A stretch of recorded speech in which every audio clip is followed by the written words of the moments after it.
I'm going to touch briefly on two topics. This week, I introduced a bill that will modernize existing domestic mineral production. And the bill focuses on increasing the domestic supply of critical minerals, reducing our reliance on foreign energy, and supporting domestic manufacturing, which I think we all understand is critical to building the next generation of clean energy products and fueling the kind of red, white, and blue clean energy that we want with good American jobs on American soil. And the heart of my legislation is to turn existing leases into energy-producing sites. If we're going to wean ourselves off foreign oil and gas imports and transition to clean energy, this is a national security issue. It's an environmental issue.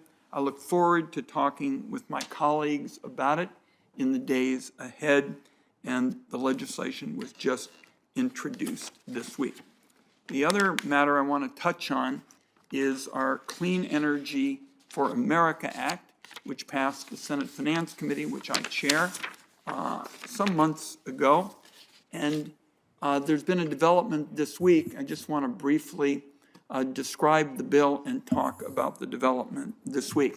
This legislation was years and years in the making, something that Chairman Manchin and I talked about when he invited me to West Virginia. And what we essentially did is take the 40-some energy provisions in the federal tax code, and we threw them in the garbage can.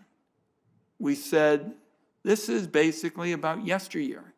We need something that rewards innovation, and Senator Manchin and I agreed that one of the keys to the bill was to be technologically neutral. And the reason that made sense is because nobody even knows decades from now which will be the best carbon emission reducers. So let's give everybody a chance to hit that kind of target, reducing carbon emissions.